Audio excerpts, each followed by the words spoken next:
What do most Fortune 500 executives have in common?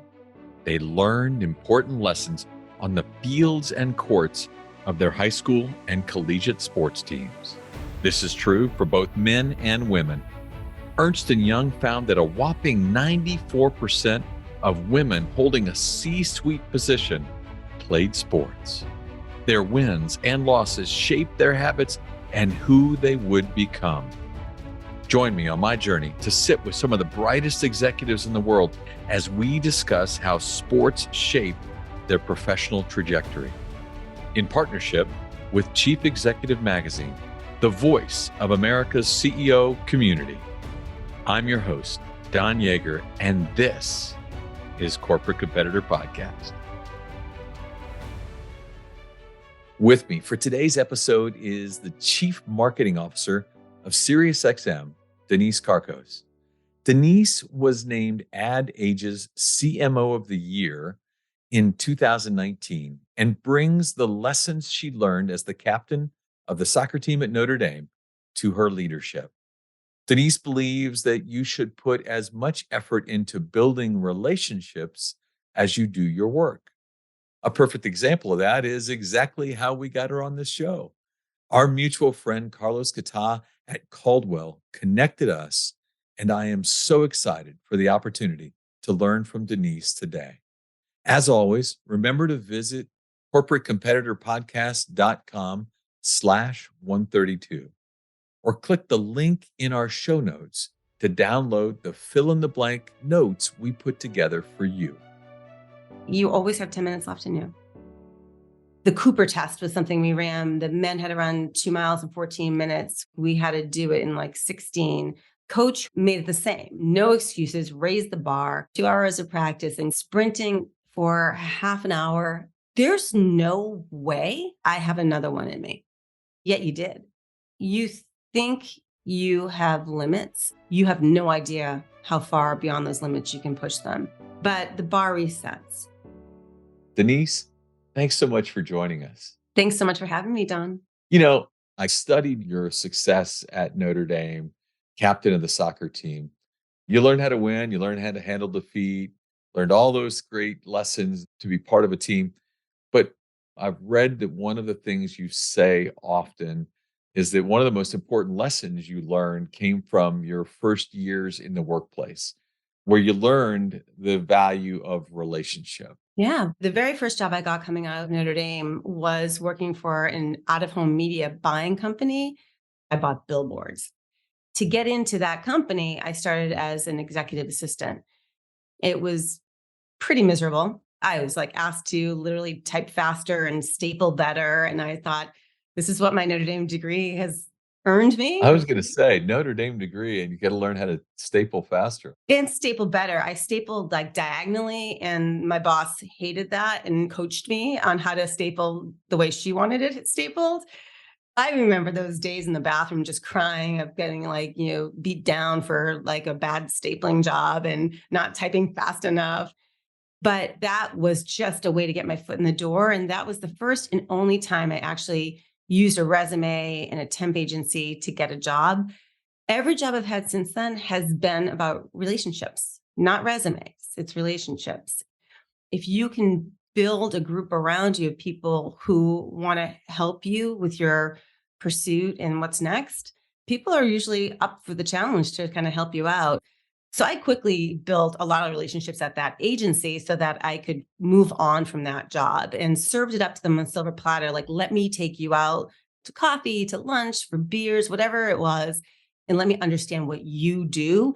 Talk to me about you. And who doesn't want to indulge in that? And make it easy for them. I have a lot of friends who have children coming out of college and they don't know how to navigate it.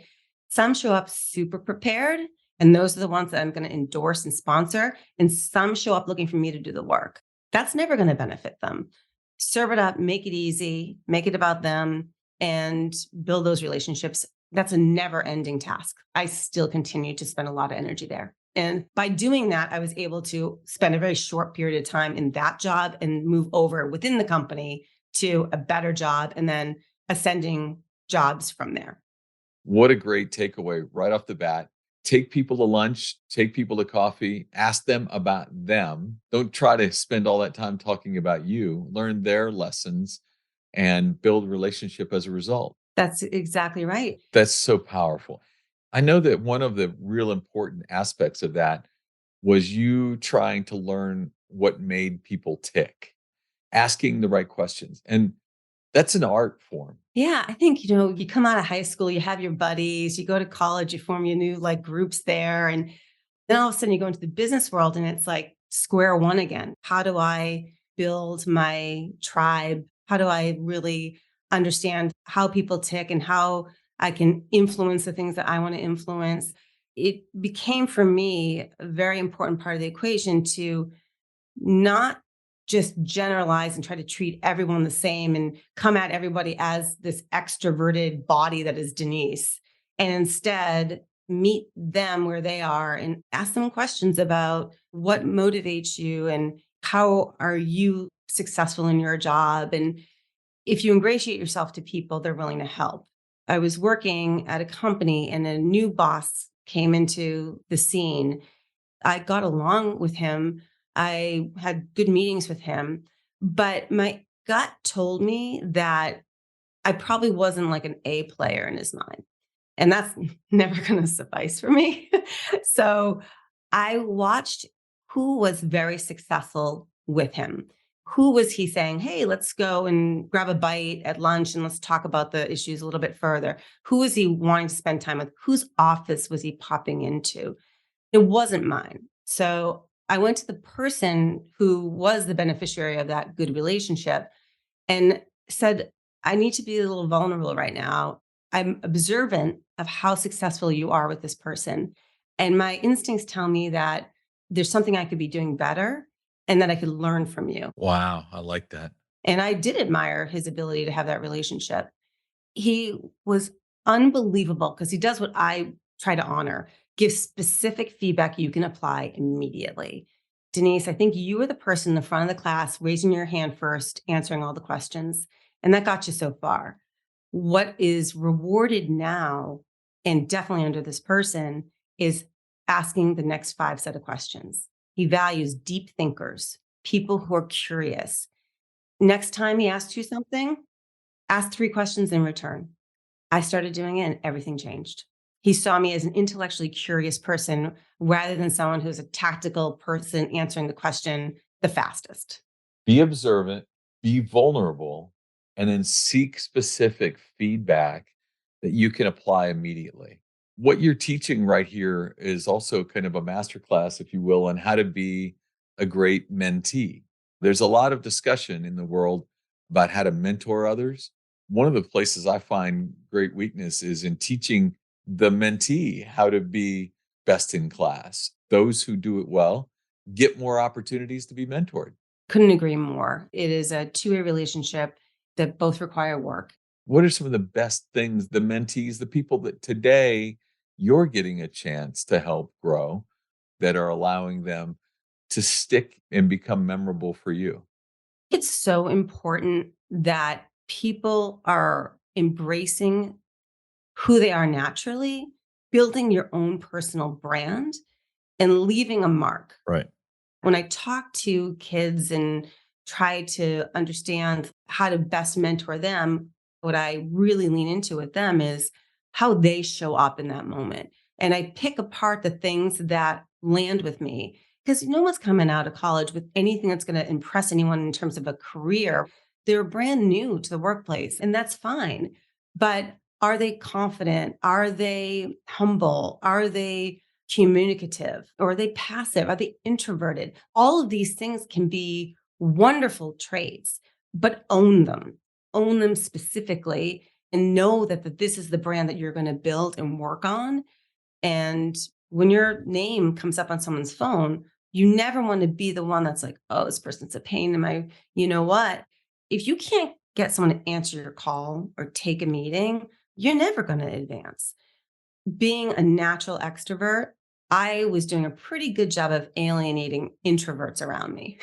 Wow. That is not a good thing because what I really value is having introverts close to me because they're deep thinkers. They slow the pace of play and they help me see the blind spots that I have. They don't know it because they don't get a chance because they're trying to show up at my energy level. And that's exhausting for them. I once had an executive coach.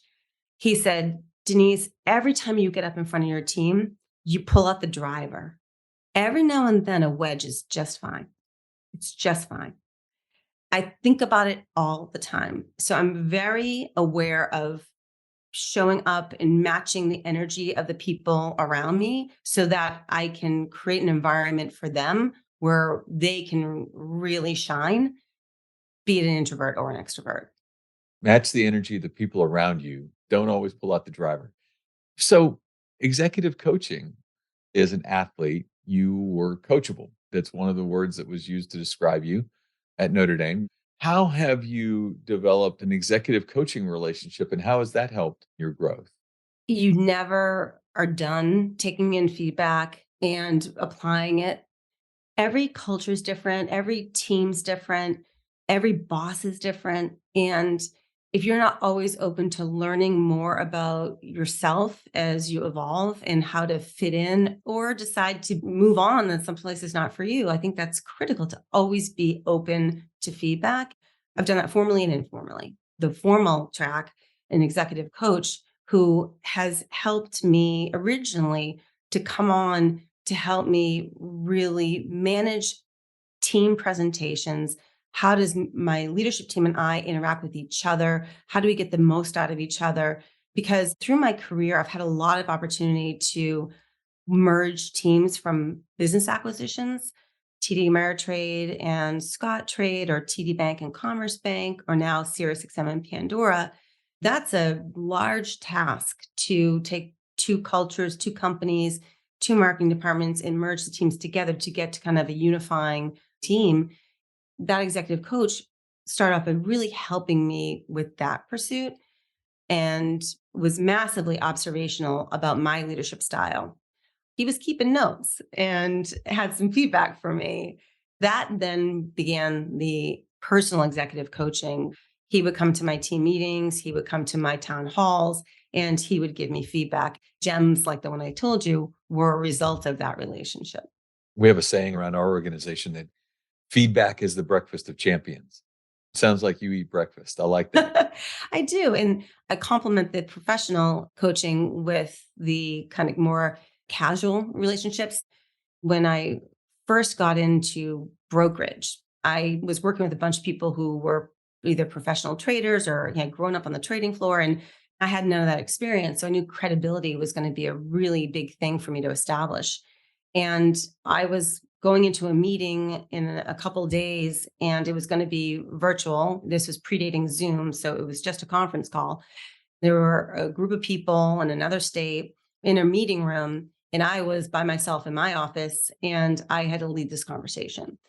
I was a little nervous, a little insecure about how well am I going to influence the narrative and be able to convince this group of people in a remote location that what I'm saying is of value and that can create change and they'll actually listen to what I want to say. I had someone that I felt like I had a good relationship with early on, and I asked him, "You're going to be in the room. Can you just observe my style, my presentation, other people's reactions to me, and give me feedback afterwards? Would you be comfortable with that?" And he said, "Yeah, if you want to hear it, I'll give it." And I said, "I'm all ears." So I plant moles to help me get better. I did my thing. And afterwards, I called the gentleman. "All right, how'd I do?" "Feeling pretty good, because I was like a force. I was aggressive and I was making my points. I was going to get that credibility come hell or high water."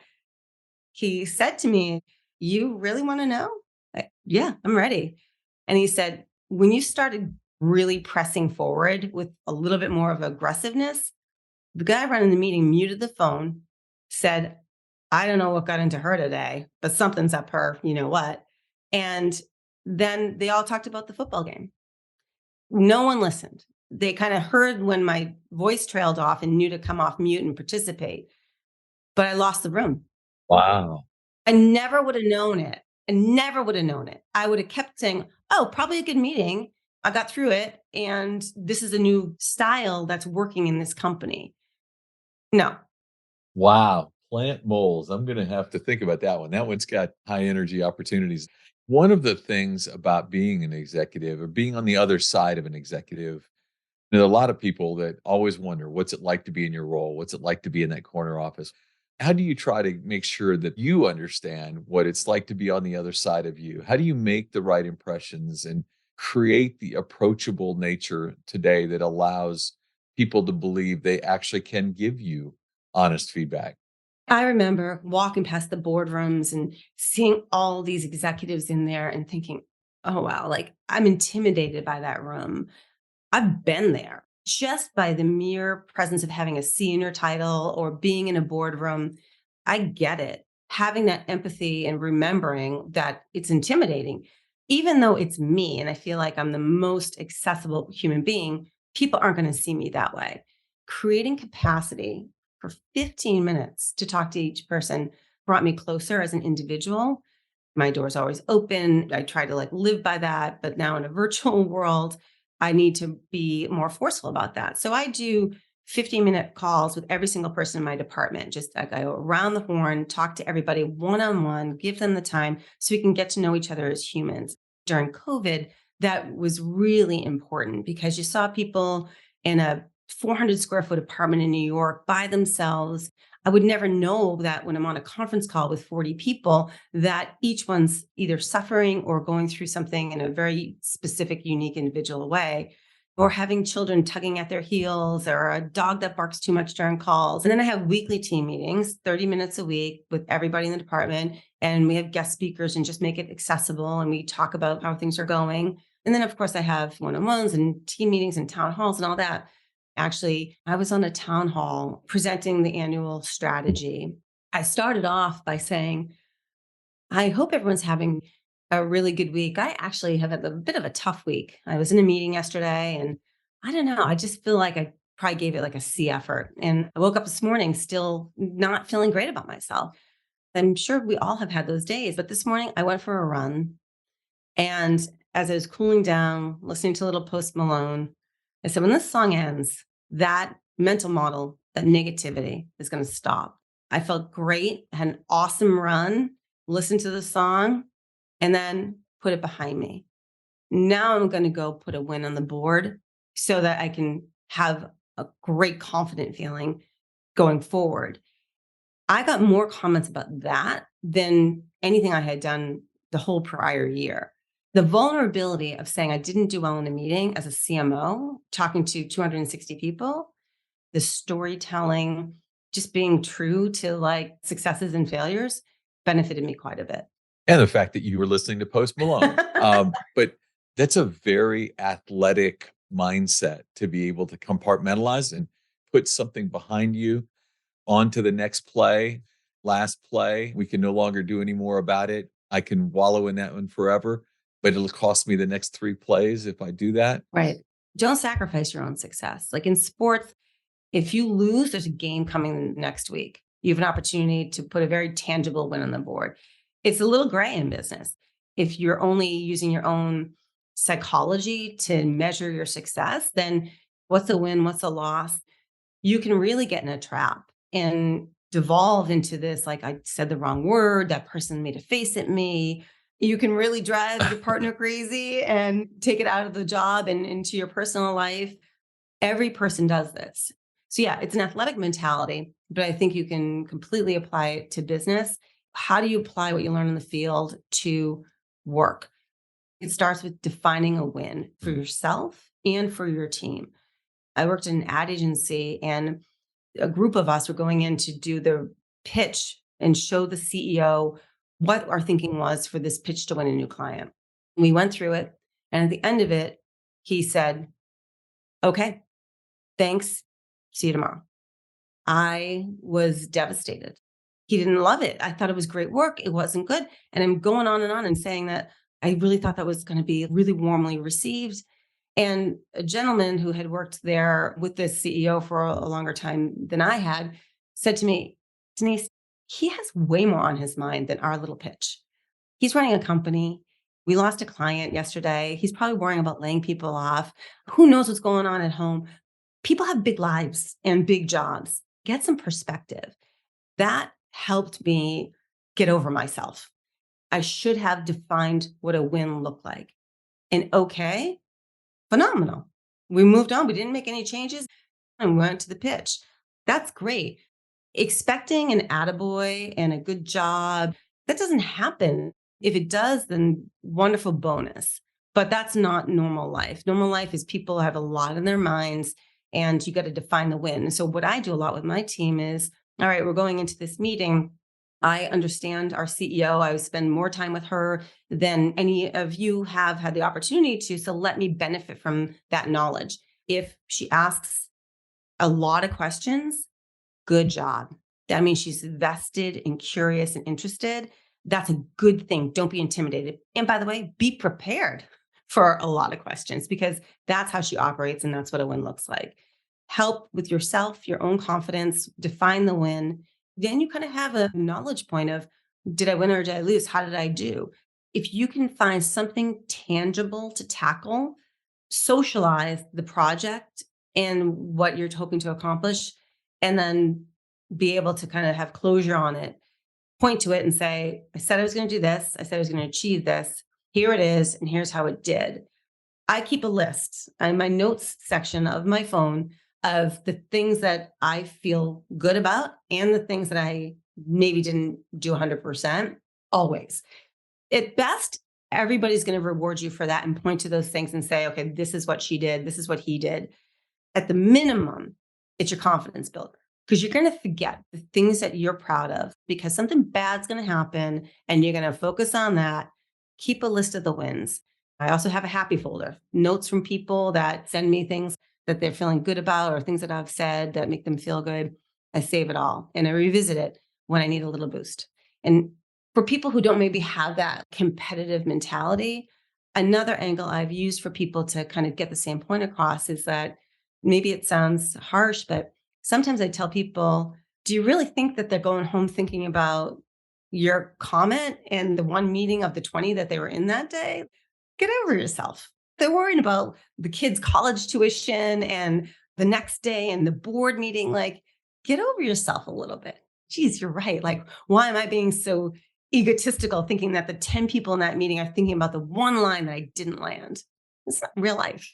That's so great because we put ourselves at the center of the conversation. It's just human nature. And in that process, we think something as it relates to us is really dwelling on the minds of everyone around. And just as in athletics, you can't do that. You have to be able to get over yourself and move on. Right. And then confidence is a hard thing to coach. It's so true.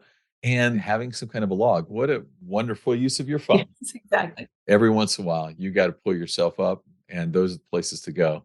I have an example on my laptop for exactly that reason. Keep emails that come in every once in a while. Yeah, I do want to talk a little soccer with you. Notre Dame, 58 games as a midfielder, 9 goals, 9 assists. You were team captain. Can you share a memorable moment from practice, a game, locker room, something about that opportunity to compete at that really high level athletically that led you to become a better leader later? We had a coach who had never coached women before. Mm. We were his first team. He didn't see the distinction and the ability. Maybe we can't run as long or as fast, all those stereotypes. And the Cooper test was something we ran. The men had to run 2 miles in 14 minutes. I think we had to do it in like 16. He made it the same. Everything was the same. Because of that, we were able to have no excuses, raise the bar. And I remember the sprints after 2 hours of practice and going on the line, sprinting for half an hour and feeling like there's no way I have another one in me. Literally no way. Yet you did. You actually had 10 more minutes in you. I've never been pushed as hard as I was under that coach. You think you have limits and you have no idea how far beyond those limits you can push them. And it may sound silly, but I remember working at an agency. I was trying to get the sweepstakes off the ground, and there was all this legal battle and hurdles. I did everything I could. I called lawyers and called the client and couldn't do it. I went to my boss and I said, look at all the things I did. Look at all the work. Look at all the effort. He said to me, you didn't take it to the finish line. Me? I didn't take it to the finish line. And I remember thinking, those sprints. Mm. I have 10 minutes more left in me. Effort does not equal impact.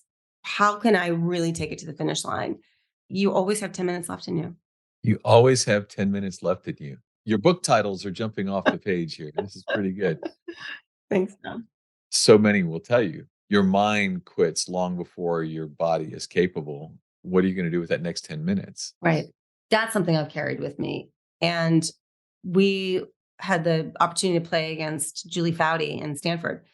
They came to Notre Dame, and I'll never forget sitting in the locker room on the whiteboard and trying to plan for Julie Foudy. It was an hour session about one woman, and we'd all known about her, but I thought, to be Julie Foudy, 20 women in a locker room strategizing about how to shut her down.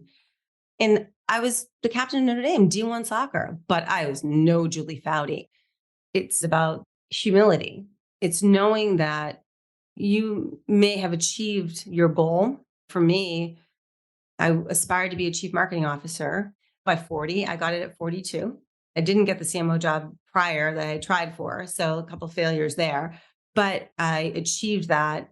And the bar resets for anyone who gets into a position where they feel accomplished and great. You should feel really good about your achievements, but the bar resets.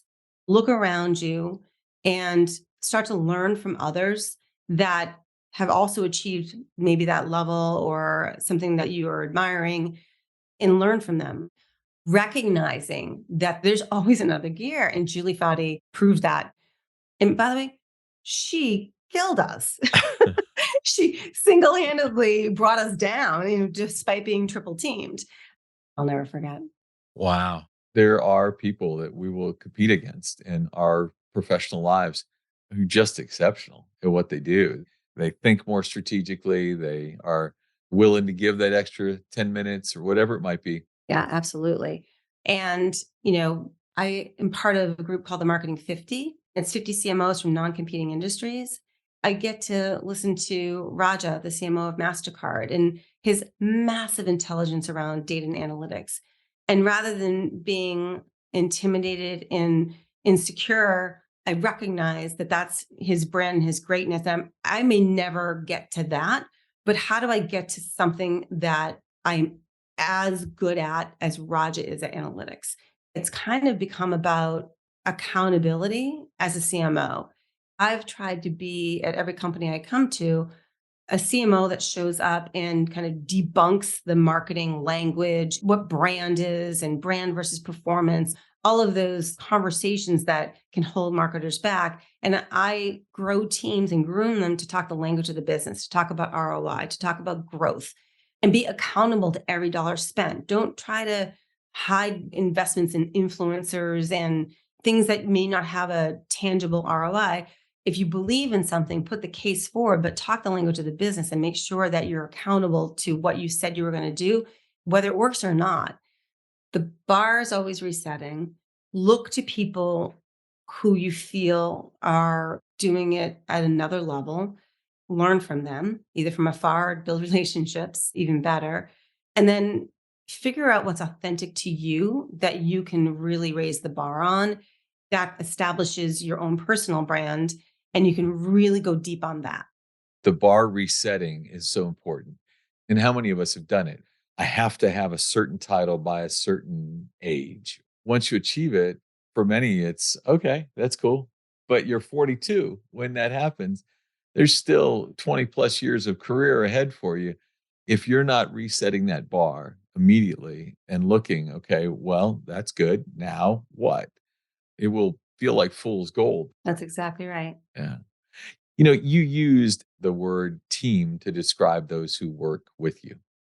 It's driven me crazy over the years. I think it's an overused word in many corporate environments.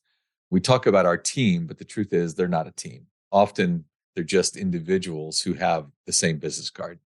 We've been on teams. We understand what a team looks like. Former team captain in you.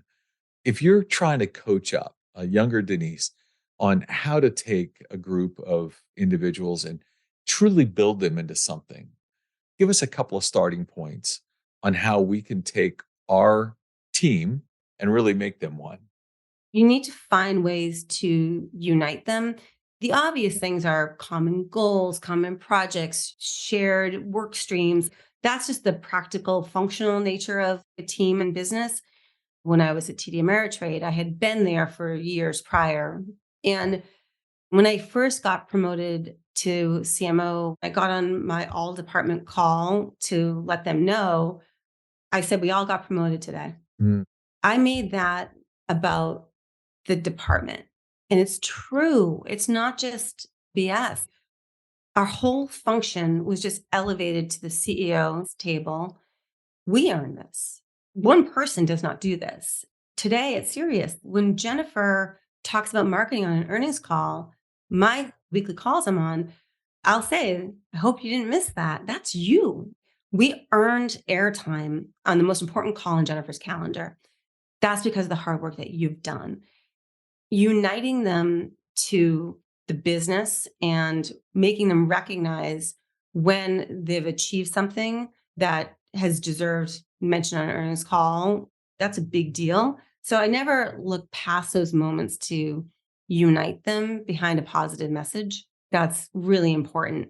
The one thing I always struggle with is sometimes you just have a mismatched team from a functional perspective.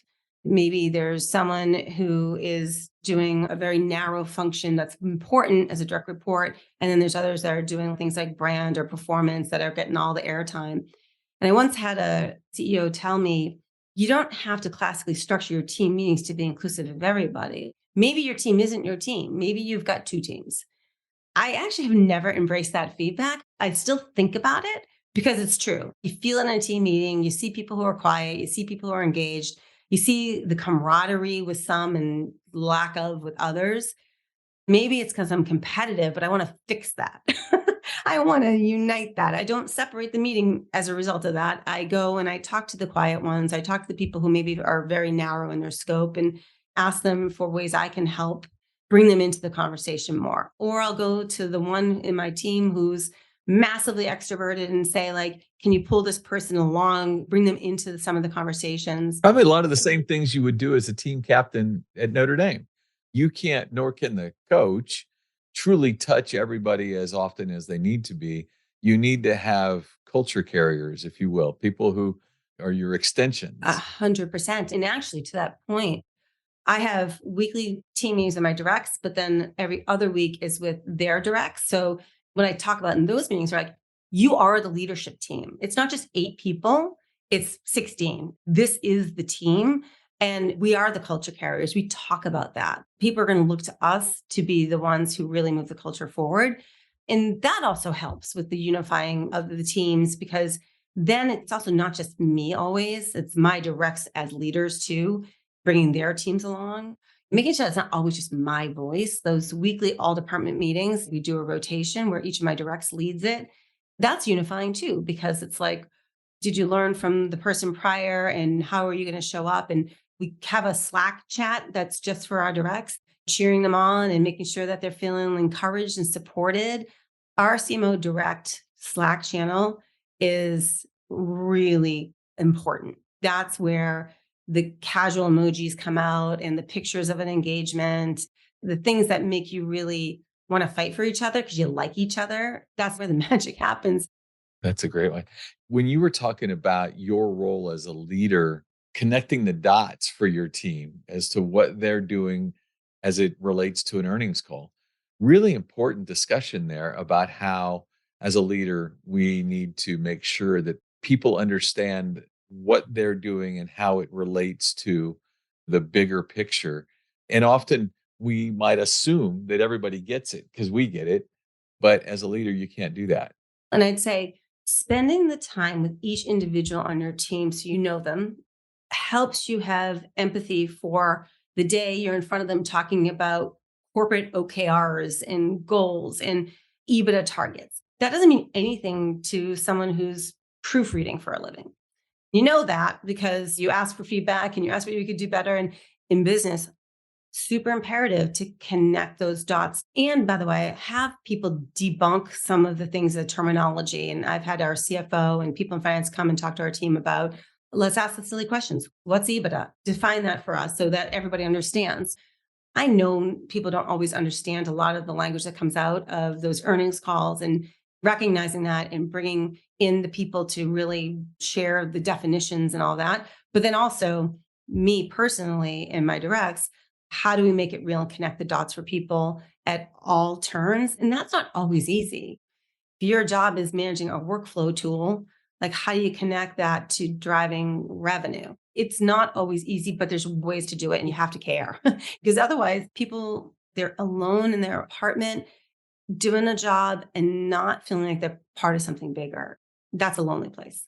Those 15-minute calls, the value of those. Coach Wooden at UCLA did a book with him many years ago, and he used to say, you cannot lead people you do not know. If you don't get to know them a little bit, even in those quick calls, it's so powerful.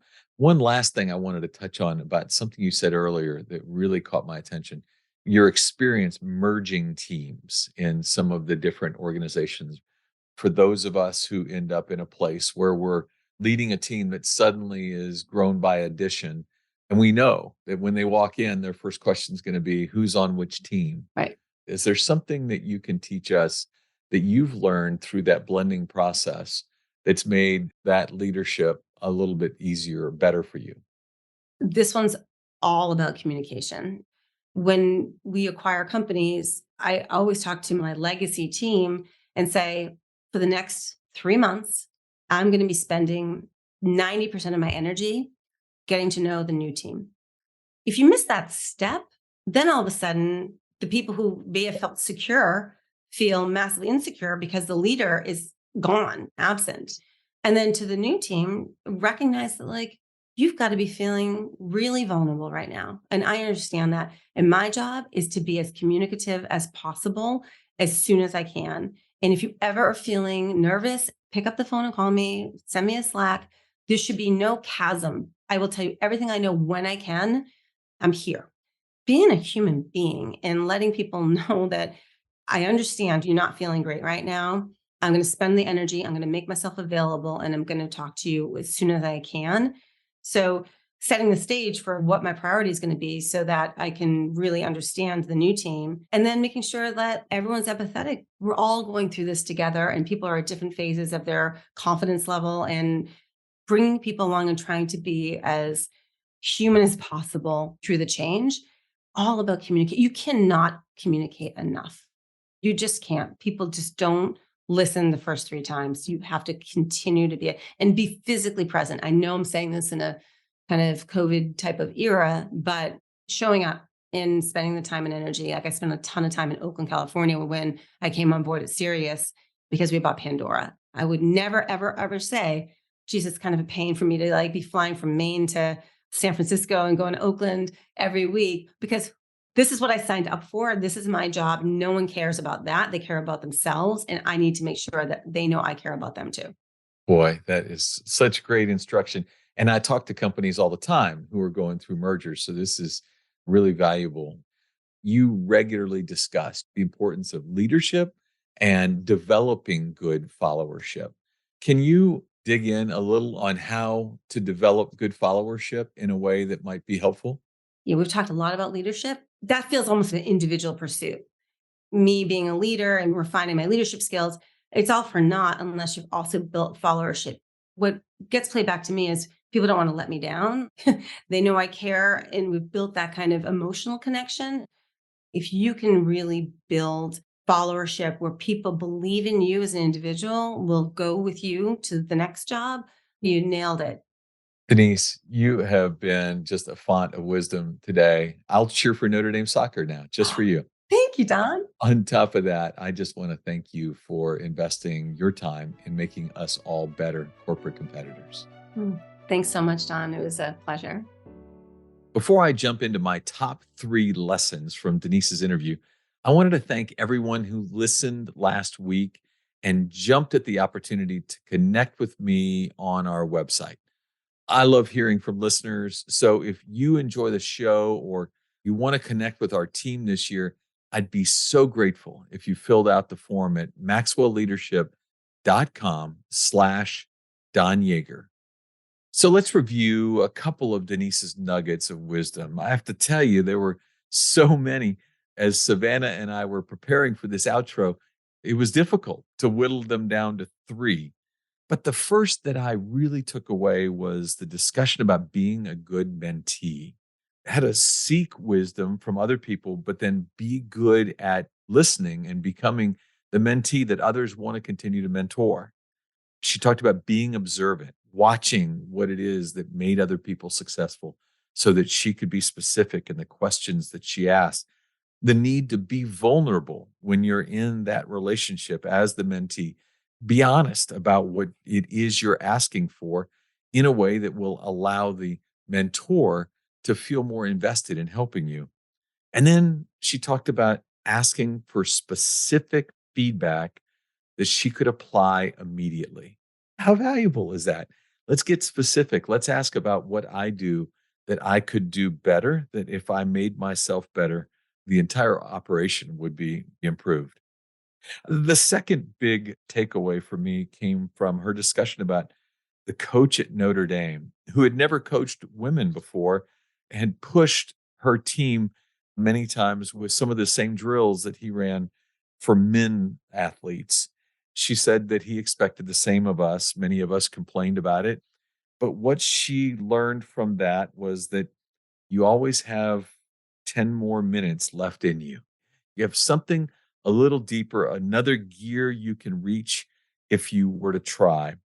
My third great takeaway was when she talked about keeping a log on her phone of things that she's proud of, a happy folder in moments when times were tough. She could be reminded of the things that she should be proud of. 3 quick takeaways you can apply immediately from Denise and her wisdom. I'm grateful for the time she gave us today. I hope you are as well, and that you will leave here as a better corporate competitor. If you enjoyed this episode, check out episode 112 with Chick-fil-A chairman Dan Cathy, who dives into a similar topic as Denise did today, talking about the idea that leaders are repeaters. If you could share one habit, one thing you've done consistently that allowed you to separate yourself from your competitors, what would it be? In my 30-year career, 2,500 of the greatest athletes, coaches, and leaders answered that question for me. This is Don Yaeger, who did that that article I was telling you about. Don, Dave Sims with Coach K. How you doing? Hey, Don. How you doing, my man? Great, sir. How are What they gave to me is what I'm giving to you in my online course, Journey to Greatness. Through engaging storytelling and on-demand videos, you will learn the 16 habits that will jumpstart your personal growth. I will instruct you on how to apply these winning characteristics to your life through custom workbook exercises. We are slashing the price for our podcast listeners. Lifetime access to Journey to Greatness is normally $399, but for our podcast listeners, it will be $49 with the code podcast at checkout. Click the banner on corporatecompetitorpodcast.com to enroll. Thanks for listening to the show. I would be so grateful if you left us a rating and a review. We will be rolling out a new episode every Wednesday. To be the first to listen, subscribe to the podcast on our website, corporatecompetitorpodcast.com. Plus, as a thank you gift, you will receive a free chapter from one of my best-selling books on the habits of high-performing teams. Stay in touch by connecting with me on social media at Don Yaeger. Yaeger, on Twitter, Facebook, Instagram, and LinkedIn. Until next week, I appreciate you.